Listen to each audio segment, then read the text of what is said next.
दोस्तों ये मुझे टाइगर बीठो है जो मुझे आधी पछाड़ी में होंदो है। एडा खमीसो असांजो यारड़ो है। खमीसा केड़ी जलेबी तू खणी है तो जलेबी वरती है। अच्छा आई वीडियो लाइव है तो ठीक है। अरे लाइव मुझे कपड़े याद बा कपड़े हालत खैर है रही गई है तो जलेबी ॾेखार असांखे जलेबी ॾेखार। इहा जलेबी खमीस हिकिड़ी बेकरी तां डाउनलोड कई है। वाह ही है जलेबी। हाँ जलेबी टाइगर गरम गरम जलेबी टाइगर तू खाई ॾेखार भला। एक टाइगर असांखे जलेबी खाई ॾेखारींदो ऐं हाणे तूं हलिया तूं ॾेखार असांखे बेकरी विज़िट कराए। हा बेकरी विज़िट कराए हलिया हलिया विज़िट कराए ॾिसूं भला। हाणे तूं अॻियां हा जलेबी हले हिन हीअ वरी बचड़ा खाईंदा मुंहिंजा ऐं हाणे इहो त हलिया तूं असांखे विज़िट करे ॾेखार। हाणे खमीस जी हिकिड़ी बेकरी वरिती आहे। सेटिंग न पाण तो एडवर्टाइज़ हले बि रोशनी ते आहे मुंहिंजे मोबाइल में रोशनी आहे। तूं रुॻो हुते ॾेखार असांखे। हाँ भट्टी ये तो माना बेकरी तो वरती है ठीके में वरती है या पंहिंजी है? अच्छा वाह खमीसो हिकिड़ो माण्हू असांजो तारीख़ है ऐं हिन वरी जलेबियुनि जो ई खारा बिस्किट त ॾाढा ज़बरदस्त मिलनि था। छोकिरा कम भी कनि पिया।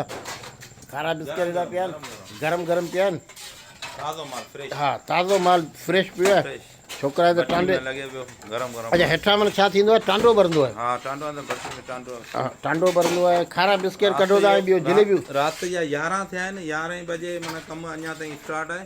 हीअ ॿियो ॾींहुं असांखे आहे माना माशाल्लाह माशाल्लाह भाई पाड़े वारा खाइनि पिया साईं माना वाखाण कनि पिया। वाह साईं वाह ताज़ो फ्रेश माल जलेबी खारो नान खटाई स्पेशल बिस्किट वाह VIP वाह वाह ताज़ो माल मिलंदो अचो खाओ हाँ पसंदि ईंदो।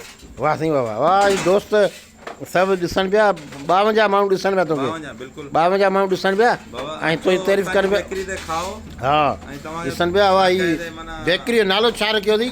बेकरी जो नालो आहे अयान बेकरी। आयान बेकरी अॼु ॾींहुं खां पोइ आयान बेकरी जो नालो आहे। हेॾा परियां छा पियो ठहे?